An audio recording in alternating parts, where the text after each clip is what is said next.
So dahil guys, meron tayong mga business at meron tayong siomai business, etong pinakabago nating produkto na nakita sa Shopee.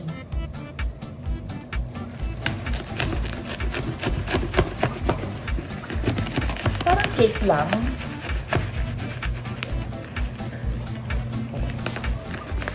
Buksan natin ngayon ang ating pinakabagong steamer. At 3-in-1 na siya na steamer and fryer. Okay.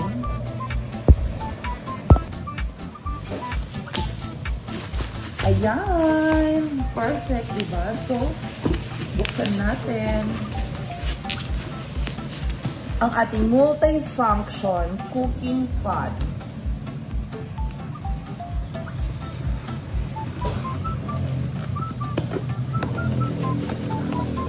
Diba? Napaka-handy ng ating bagong knife. Knife everything. Wow! Ang perfect na perfect. Eto na! Wow! Aray ko. Bongga! O, diba? Perfect na perfect. Magagamit na natin siya. Maliit lang pala siya, friend. So mga bebs, ito ang ating steamer. Okay, i-try natin ang steamer na ito. At ito ang ating fryer. Ang ating fryer. At ito ang ating, wow, stainless na cooker. Diba? Medyo manipis lang siya, pero as long as stainless siya, okay na okay siya, guys. So, order na kayo, okay? And tingnan na natin kung ano pwede natin gawin. Okay. Install na muna natin ang handle. Ito yung handle niya. Okay, ano ba ito? Ay, merong ano. Ha? Okay. So, paano to? So, ito ilagay na natin dito. Tapos, ayan. So, click the yellow basket. Click lang po ang yellow basket mamaya. At mag-order na rin. O, diba? Bonggang-bongga na ang ating. O, diba? Ang bonggang. Ay, ang perfect. So, ayan na siya, everybody. O, pwedeng fryer habang nagpiprito ka. Or, hindi tayo magpiprito ngayon. Mag-i-steamer tayo.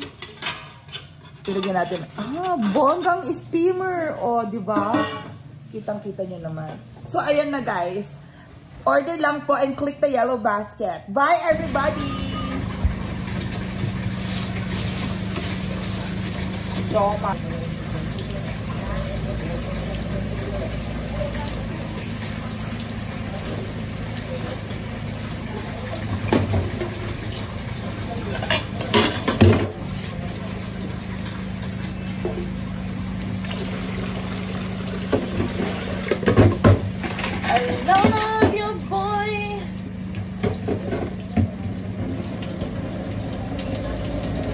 Perfect.